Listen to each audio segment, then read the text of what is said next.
नमस्कार, मैं हूं आपके साथ करिश्मा। आइए शुरुआत करते हैं हमारे मुद्दे की। क्या मध्य प्रदेश में महिला सुरक्षित है? आज हम इस पे बात करेंगे। एमपी में महिलाओं की सुरक्षा भगवान भरोसे है। क्या एमपी की सरकार महिलाओं को सुरक्षा मुहैया कराने के लिए गंभीर नहीं है? क्या एमपी में हैवानियत की हदें पार करना आम बात हो गई है? ये तमाम सवाल उमरिया से आई एक खबर के बाद खड़े हो रहे हैं। उमरिया से एक ऐसी खबर सामने आई है जिसे सुनकर आप सकते में आ सकते हैं। 13 साल की मासूम के साथ 7 लोग बीते 24 घंटे में 3 बार गैंगरेप करते हैं। नाबालिग पीड़ित जिसके भी पास मदद मांगने के लिए जाती है, उसने मदद करने की बजाय केवल अपनी हवस मिटाई। ये कोई पहला ऐसा मामला नहीं है जब महिला सुरक्षा सवालों के घेरे में है। इससे पहले कई और जगहों से महिलाओं के साथ हुई हैवानियत की खबरें सामने आई है। ऐसे में सवाल उठ रहे हैं कि एमपी में बेटियां आखिर कितनी सुरक्षित हैं? शासकीय कार्यक्रम की शुरुआत कन्या पूजन से करने वाली सरकार बेटियों की सुरक्षा के लिए आखिर क्या कर रही है? एमपी में बढ़ रहे महिला अपराध सरकार की नाकामी है या लोगों के दिल से कानून का डर बिल्कुल खत्म हो गया है? इन्हीं तमाम मुद्दों पर विस्तार से हम करेंगे चर्चा के लिए खास मेहमान भी होंगे हमारे साथ, लेकिन आगे बढ़ने से पहले इस रिपोर्ट को देखिए।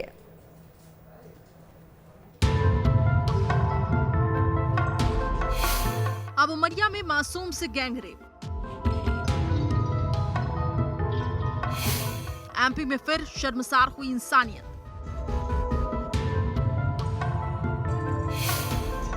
सवालों में सुरक्षा व्यवस्था। कब सुरक्षित होंगी एमपी में महिलाएं? एमपी में महिलाओं और बच्चियों की सुरक्षा गंभीर मुद्दा बनता जा रहा है। एक के बाद एक हैरान करने वाली वारदातों से प्रदेश बदनाम हो रहा है। सीधी, खंडवा, उज्जैन के बाद उमरिया से दिल दहला देने वाला मामला सामने आया। यहाँ 13 साल की बच्ची को 3 दिन तक 9 लोगों ने अपनी हवस का शिकार बनाया। यही नहीं, बच्ची ने जिससे भी मदद मांगी उसी ने मदद करने की बजाय मासूम को अपनी हवस का शिकार बनाया। वारदात के बाद परिजनों के साथ थाने पहुंची मासूम ने जब अपने साथ हुई आपबीती बयां की तो घटनाक्रम सुनकर पुलिस की भी रूह कांप उठी। नाबालिग से गैंगरेप के मामले में पुलिस ने 6 लोगों को गिरफ्तार किया है, जबकि एक फरार आरोपी की तलाश की जा रही है। 13 साल की मासूम पीड़ित 9वीं कक्षा की छात्रा है। 11 जनवरी की दोपहर मासूम घरेलू काम से सब्जी मंडी गई थी। मंडी में नाबालिग की राहुल कुशवाहा और आकाश सिंह से मुलाकात हुई। दोनों युवक नाबालिग को घुमाने के बहाने बाइक पर साथ ले गए। जंगल में नाबालिग के साथ डरा धमकाकर उसका रेप किया। इसके बाद आरोपी नाबालिग को एक ढाबे में ले गए। रात को ढाबे में नाबालिग को बंधक बनाकर रखा गया। ढाबे में नाबालिग के साथ 5 और लोगों ने रेप किया। रेप करने वालों में ढाबा संचालक भी शामिल रहा। अगले दिन आरोपियों ने नाबालिग को घर भेजने के लिए एक ट्रक में बैठा दिया।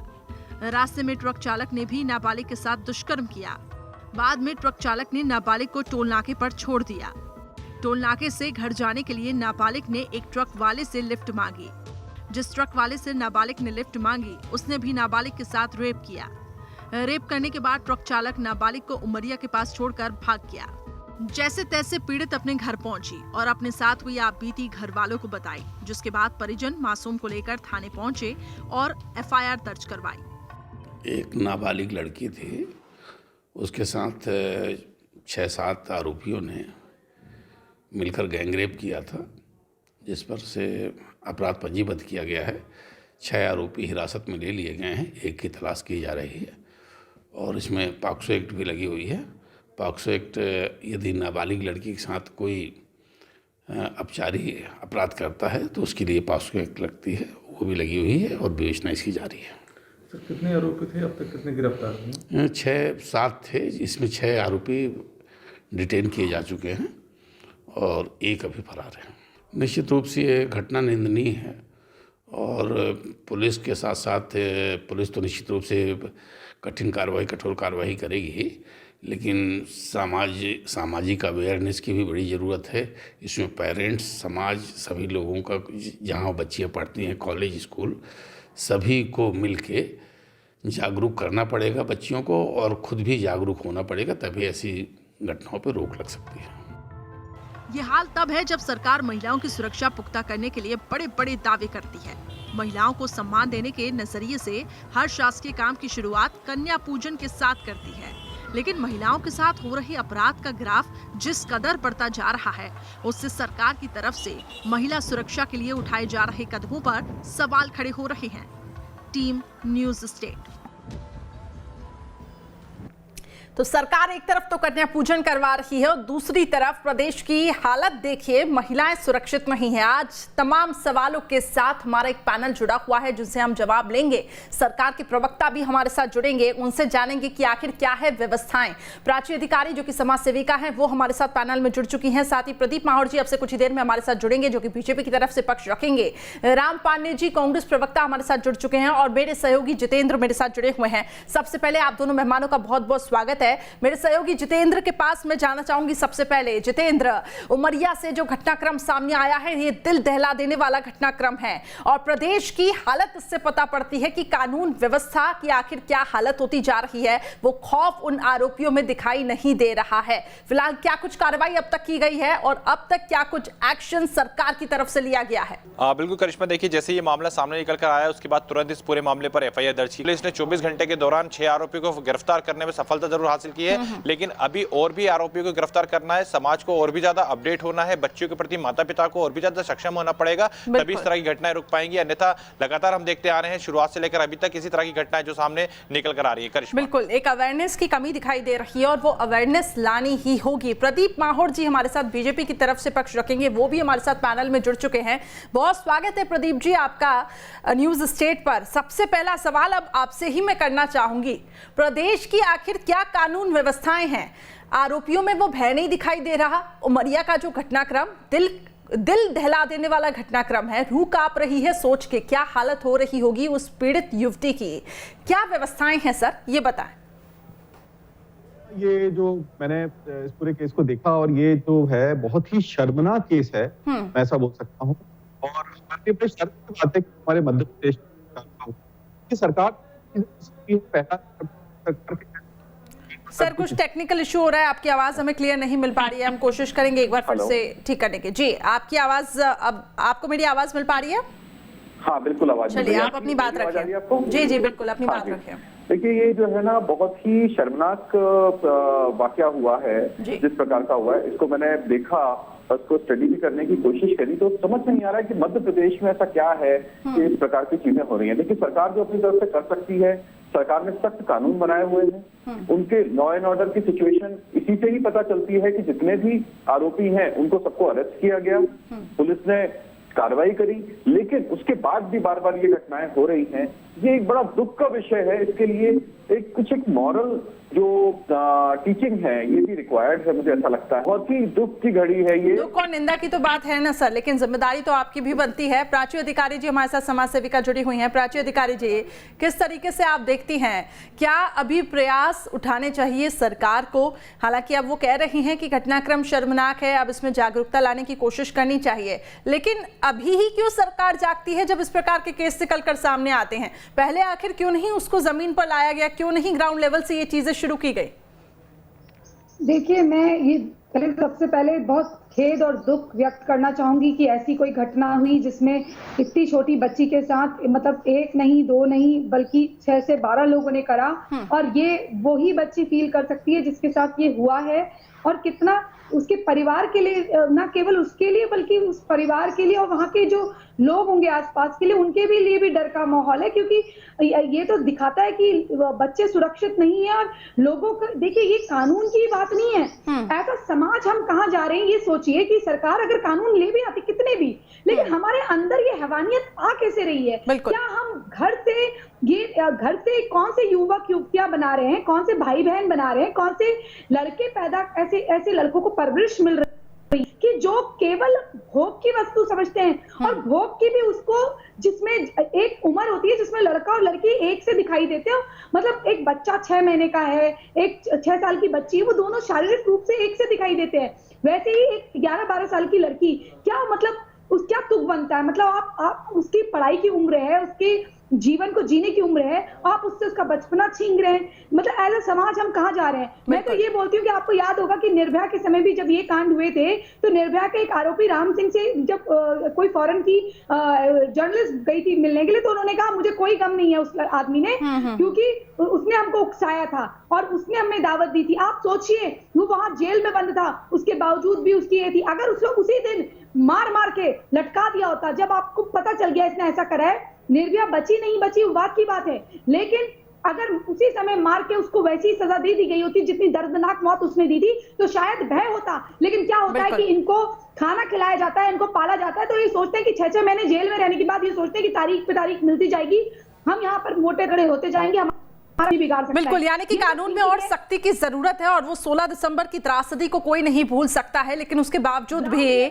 जी बिल्कुल ग्राउंड लेवल पे ये काम नहीं हो रहे हैं। अब मैं जानना चाहूंगी राम पांडे जी कांग्रेस की तरफ से हमारे साथ पक्ष रखेंगे। राम पांडे जी, राजनीति मत करिएगा, सबसे पहले मैं यही कहना चाहती हूँ, ठीकरा मत फोड़िएगा, ये जिम्मेदारी आपकी भी बनती है। विपक्ष आखिर तभी क्यों जगता है जब ये मामले सामने आते हैं और तब पूरी ये चीजें सरकार पर थोपी जाती है। हालांकि सरकार की भी इसमें अब महत्वपूर्ण भूमिका होनी चाहिए कि सरकार आखिर इस पे क्या काम कर रही है। हम सवाल सरकार से भी पूछ रहे हैं, लेकिन अगर एज अ विपक्ष आपने अब तक क्या किया है ये बताएं।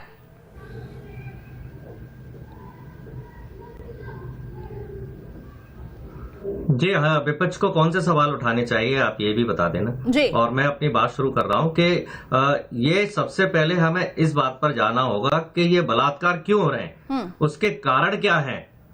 आपने देखा होगा कि मध्य प्रदेश में अवैध शराब का कारोबार पूरे मध्य प्रदेश में चल रहा है, गली गली में चल रहा है। अवैध ड्रग्स का कारोबार गली मोहल्ले में चल रहा है। आपने देखा मुरैना में अभी 24 लोग अवैध शराब से मर गए, उसके पहले उज्जैन में मर गए। तो शराब का कारण मैं इसलिए बोल रहा हूं, शराब पीने के बाद, ड्रग्स पीने के बाद आदमी अंधा हो जाता है। तो शराब और ड्रग्स इस तरह की हैवानियत का बहुत बड़ा कारण होता है। तो सरकार को अवैध शराब, अवैध ड्रग्स पर रोक लगानी होगी। दूसरा, अपराधीकरण पर रोक लगानी होगी, क्योंकि अपराधियों को मध्य प्रदेश में कोई डर नहीं लगता है। ज्यादातर अपराधी भारतीय जनता पार्टी को ज्वाइन कर चुके हैं और जो छोटे अपराधी हैं वो भी भारतीय जनता पार्टी से जुड़े हुए हैं। आप मध्य प्रदेश में देख लीजिए, पिछले 15-16 साल में ऐसी लगातार घटनाएं हो रही हैं और अभी तक निर्भया की तरह एक को भी फांसी की सजा नहीं दी गई है। आज ये उमरिया में हुआ है, 2 दिन पहले सीधी में हुआ था और हैवानियत बिल्कुल निर्भया जैसी हो रही है कि महिलाओं के प्राइवेट पार्ट में कभी लाठी और कभी बेलन और कभी इस तरह की हरकत की जा रही है। तो जब तक फांसी की सजा, बड़ा शर्म का विषय है कि ये ऐसी बातें कर रहे हैं। अरे गवर्नमेंट किसी की भी हो, क्या बलात्कार पहले नहीं हुए थे? निर्भया किसके समय पे हुआ था? कांग्रेस के समय पे। तो क्या हम कांग्रेस को दोष देने लग जाए कि आरोपियों को दोष दें? ये परवरिश है, ये सामाजिक। आप कितने भी कानून ले आइए, चलिए आप ले आइए कानून, अगर आप आते हैं गवर्नमेंट ने, आप क्यों नहीं लाए आज से पहले कानून? क्यों नहीं लाए? जवाब दीजिए। कानून हाँ उस वक्त ले आती हम महिलाएं। अरे मैं बोल रहा हूँ अवैध शराब पर रोक लग पाई जाए। मध्य प्रदेश में गली गली में अवैध शराब बिक रही है। देखिए राम पांडे जी, पहले ही कहा था राजनीति मत करिएगा, राजनीति मत करिएगा, बहुत ही संवेदनशील ये मसला है। 24 लोग मुरैना में मर चुके हैं, 20 लोग उज्जैन में मर चुके हैं। आपको महिला को सम्मान करना चाहिए। प्रदीप माहौर जी आपके पास आना चाहूंगी, प्रदीप माहौर जी आपके पास आना चाहूंगी, प्रदीप माहौर जी आपके पास आना चाहूंगी। कानून की सख्ती नहीं दिखाई दे रही है। भारतीय जनता पार्टी का सपोर्ट करने के चक्कर में महिलाओं का विरोध कर रही है। आपको महिलाओं के साथ खड़ा होना चाहिए, महिलाओं के सम्मान में खड़ा होना चाहिए, महिलाओं के सम्मान में खड़ा होना चाहिए। शराब बैन करिए ना, आप कांग्रेस शासित राज्यों से बैन करिए। आप बलात्कारियों के समर्थन में खड़ी हो रही है, आप भारतीय जनता पार्टी के समर्थन में खड़ी हो रही है। राम पांडे जी, राजनीति मत करिएगा, मैंने पहले ही कहा था, यहाँ कोई सरकार का प्रवक्ता बन के नहीं आया है। राम पांडे जी, सरकार का प्रवक्ता बन के नहीं आया है, हम सरकार से सवाल पूछ रहे हैं, हम सरकार से सवाल पूछ रहे हैं। राम पांडे जी, राम पांडे जी, आप भारतीय जनता पार्टी की प्रवक्ता है क्या? आप भारतीय जनता पार्टी की प्रवक्ता नहीं है। आपने मध्य प्रदेश में कितने लोगों को फांसी दी? दुर्गेश की तरफ मैं रुक करूंगी। दुर्गेश ये बताया जबलपुर में, दुर्गेश की तरफ मैं रुक करूंगी। दुर्गेश, अवैध शराब का कारोबार करने वालों के समर्थन में खड़ी हो रही है। शराब का कारोबार मध्य प्रदेश में बढ़ रहा है, आप उनके समर्थन में खड़ी हो रही है। मैं कह रहा हूँ अवैध शराब के धंधे के कारण बलात्कार की राम पांडे जी, प्राची अधिकारी जी, आप तो मेरी बात सुनिए। प्लीज इस पैनल को शांति के साथ। आप महिला विरोधी हैं, आप किसे बोल रहे हैं? राम पांडे जी, राम पांडे जी किसे बोल रहे हैं आप? राम पांडे जी किसे बोल रहे हैं आप? भारतीय जनता पार्टी का कोई आप प्रवक्ता बन के बात नहीं कर रहा है। राम पांडे जी, आप बलात्कारियों का राम पांडे जी, मैं लास्ट वार्निंग दे रही हूँ आपको, इस डिस्कशन में कोई भी पर्सनल नहीं जाएगा। राम पांडे जी, राम पांडे जी, भारतीय जनता पार्टी की नेता नहीं है, आप समाज सेविका है। प्राची अधिकारी जी, आपसे अनुरोध है। Prachi Adhikari ji, it's a request to you. Prachi Adhikari ji, ये रिक्वेस्ट है आपके पास, आप शांत रहें। दुर्गेश की तरफ मैं रुक करूंगी, जबलपुर से हमारे संवाददाता जुड़े हुए हैं। दुर्गेश, ये बताएं जबलपुर में कितनी जागरूकता दिखाई दे रही है? एक के बाद एक मामले निकलकर सामने आ रहे हैं, रूह कपा देने वाली ये घटनाक्रम है, लेकिन ये है सरकार और विपक्ष जो कहते हैं एक दूसरे के शासनकाल पर ठीकरा फोड़ते हुए नजर आ रहे हैं। क्या कर रहे हैं आप लोग? ये जिम्मेदार अधिकारी हैं आप लोग, कर क्या रहे हैं आप लोग? दुर्गेश, ये बताएं कितनी जागरूकता है जबलपुर में?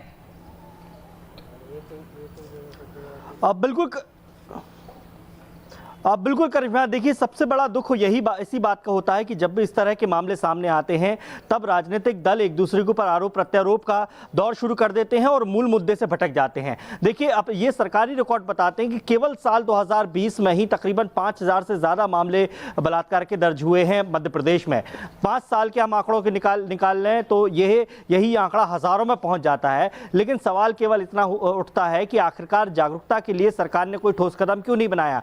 जागरूकता की जिम्मेदारी केवल सरकार भर की नहीं है, तमाम राजनीतिक संगठनों, तमाम सामाजिक संगठनों की भी होती है। लेकिन सवाल आखिरकार यही उठता है कि करे तो करे कौन? दूसरी सबसे बड़ी बात कि जिस तरीके से सजा में लेट लतीफी होती है या फिर पुलिस की कार्यशैली में लेट लतीफी होती है, उसका फायदा कहीं ना कहीं लोग उठाते हैं। और जो इस तरह की मानसिकता के लोग होते हैं उनकी मेंटेलिटी बनती जा रही है कि इस कानून में बहुत लचर व्यवस्था है, यदि इस तरह के अपराध कर भी लेते हैं तो हमें आराम से 10-12 साल तो हमें कुछ होगा नहीं। यही बात है कि मध्य प्रदेश में ही 29 से ज्यादा फांसी की सजा सुनाई जा चुकी है, लेकिन आज तक एक भी अपराधी जो है फांसी की तख्ते तक नहीं पहुंच पाया बलात्कार के मामले में। मध्य प्रदेश की केवल मैं बात कर लूं तो ये बात कहीं ना कहीं हमें देखनी होगी, सरकार को देखनी होगी कि केवल कानून बनाने से कुछ नहीं होगा, कानून का कितना ज्यादा और कितने जल्दी इंप्लीमेंट होता है। कानून बना लिए जाते हैं लेकिन ग्राउंड लेवल पर वो कानून निर्भया के दोषियों को फांसी दिलवा दी है। मध्य प्रदेश में किसी एक को फांसी नहीं हुई, सालों के बाद फांसी उसको दिलवाई गई, ये पता है। मैं आऊंगी उस केस को मत खोलिए, बहुत सवाल है मेरे भी जहन में अगर उस केस को आप खोलेंगे। प्रदीप माहौर जी,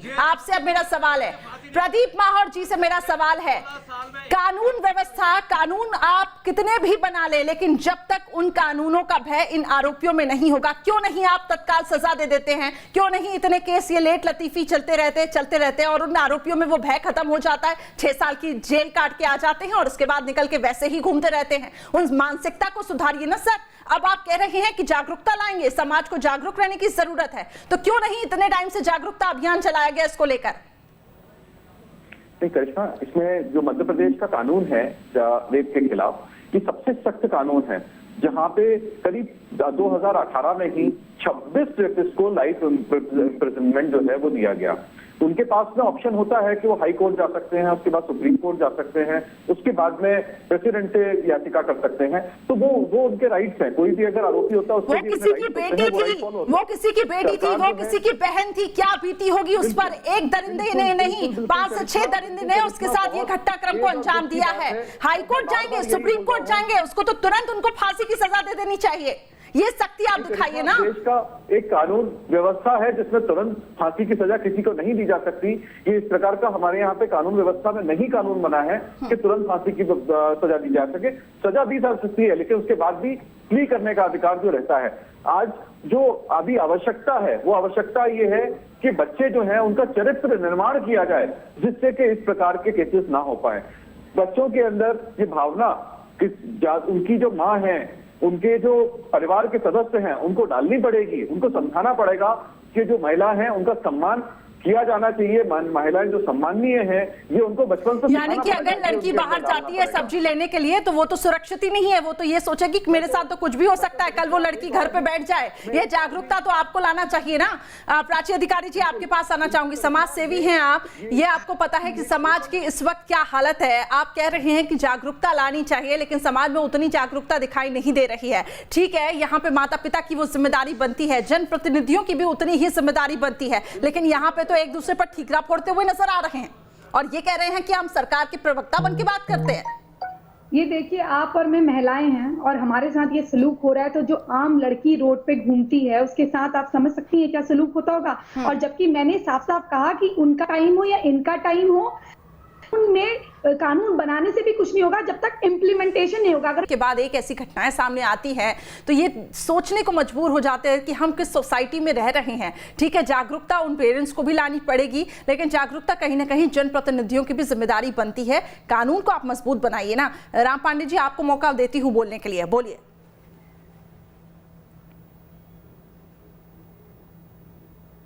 जी, अभी जो बहन जी ने बोला बिल्कुल सही बोला कि खौफ होना चाहिए, डर होना चाहिए, और मध्य प्रदेश के अपराधियों में खौफ और डर नहीं है, इसलिए अपराध बढ़ रहे हैं और बलात्कार बढ़ रहे हैं। और जो मैं शुरुआत में मैंने फोकस किया था कि जो जितने भी अवैध ड्रग्स के कारोबार चल रहे हैं, अवैध शराब के कारोबार चल रहे हैं, उस पर यदि कंट्रोल किया जाएगा तो ऐसी घटनाओं में बहुत ज्यादा रुकावट आएगी। जी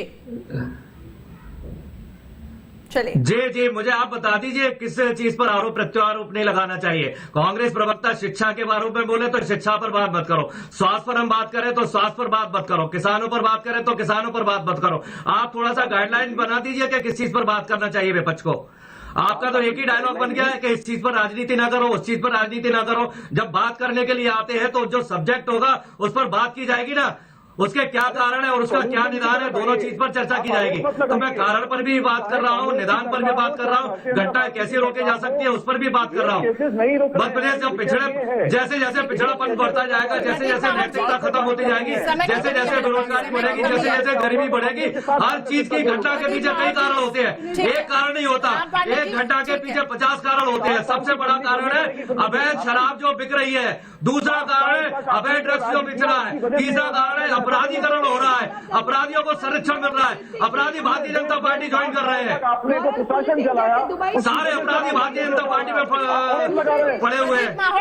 प्रदीप माहौर जी, आपके पास आना चाहूंगी। देखिए, सरकार इस वक्त बीजेपी की है, तभी सवाल उठ रखे हैं और तभी पूछा जा रहा है कि क्यों आखिर ऐसा हो रहा है। ठीक है, मैं ये नहीं कहती हूं कि इस शासनकाल में ये सब हो रहा है, ये अगले जो कांग्रेस के भी शासनकाल में उसमें भी ऐसी घटनाएं सामने आई थी, लेकिन क्योंकि अब सरकार आपकी है तो सवाल उठ रहे हैं। लेकिन अब ये जिम्मेदारी बनती है सर आपकी कि जागरूकता समाज में आप लाए। एक आश्वस्त यहाँ पे इस चैनल के माध्यम से मैं चाहूंगी कि आप आश्वस्त करें। आज जो घटनाक्रम हुआ है वो बिल्कुल शर्मनाक है, जितनी निंदा की जाए उतनी कम है, लेकिन मैं ये चाहूंगी कि सरकार अब इस पे विचार करे कि आगे इस प्रकार की घटनाएं ना हो, इस पे अंकुश लगाया जा सके, इसलिए ग्राउंड लेवल पे अब काम हो।